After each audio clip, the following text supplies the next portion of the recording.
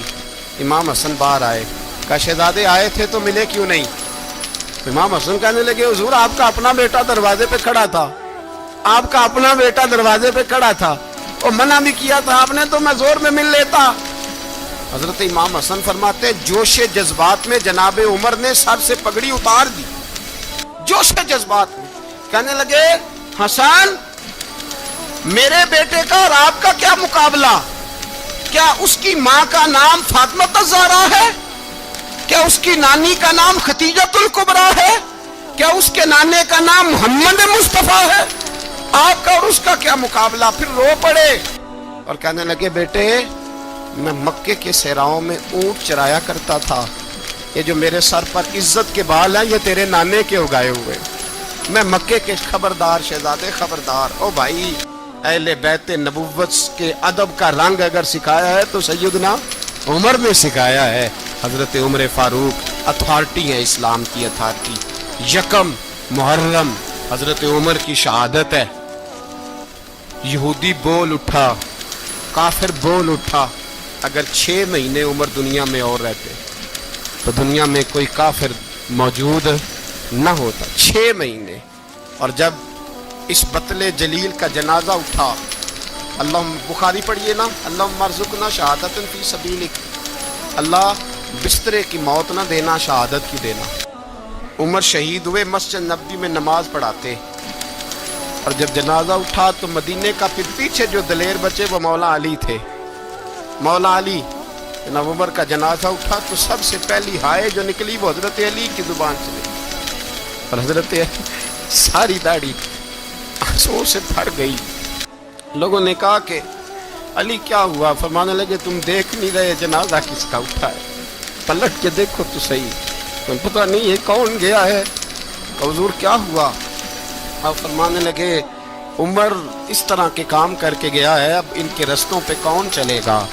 کون اس کے جگر راہ وفا میں نقش ایسے چھوڑ آیا ہوں, میں جس منزل سے گزرا ہوں وہ اب تک یاد کرتی ہے. حضرت علی حضرت عمر کے جنازے پہ کھڑے ہو کے کہتے ہیں اللہ مجھے اس طرح کے عمل کرنے کی توفیق دے جس طرح کی عمر کر کے گیا. میرے بھائی بطل عزیز, بطل حریت حضرت عمر رضی اللہ تعالیٰ عنہ جو اپنی زندگی انقلاب والی گزار کے گئے. عمر جب دنیا سے گئے تو 80 دینار کا قرضہ تھا, 22 لاکھ مربع میل کا حکمران, اور اپنے بیٹے سے کہنے لگے بیٹے کوشش کرنا تیرے خاندان والے مل کے میرا قرضہ اتار دے, میری قبر پہ بوجھ نہ رہے, اور اگر خاندان والے مدد نہ کریں تو میرے دوستوں سے بات کرنا, وہ مدد نہ کریں تو پھر علی سے بات کرنا. ان کا پیار آپس میں اتنا اور تو اختلاف ثابت کر رہا. 80 دینار کا قرضہ چھوڑ کر حضرت عمر دنیا سے گئے, اور جاتی دفعہ کہہ گئے میرے بعد میرے بچوں کو حکومت کے مشورے میں بھی شامل نہ کرنا, حکومت کے مشورے میں بھی میری اولاد شامل نہ ہو. اتنا بڑا شخص اتنا بڑا رنگ دے کے یکم محرم کو جب عمر فاروق کا وصال ہوا تو بیٹے سے کہنے لگے اماں عائشہ سے جا کے کہو میرا بھی نبی پاک کے روزے میں دفن ہونے کو دل کرتا ہے. ایک قبر کی جگہ ہے اماں جی نے اپنے لیے رکھی ہے, بخاری ہے بخاری. حضرت عائشہ کے پاس صاحبزادے گئے, کہنے لگے اماں جی عمر کو زخم لگ گیا ہے, حالت بڑی پریشانی والی ہے. وہ کہتے ہیں اگر اماں اجازت دیں. سید عائشہ رو پڑی, فرمانے لگی کہ وہ اپنی قبر کی جگہ تو نہیں نہ کسی کو دیتا, پر عمر نے کمال ہی بڑا کیا, اسے کہو جاؤ گنبد خضرا میں قیامت تک جو مصطفیٰ پہ اور ابو بکر پہ سلام پڑے گا وہ تجھ پہ بھی سلام پڑھ کے جائے گا, جاؤ میں نے جگہ دی.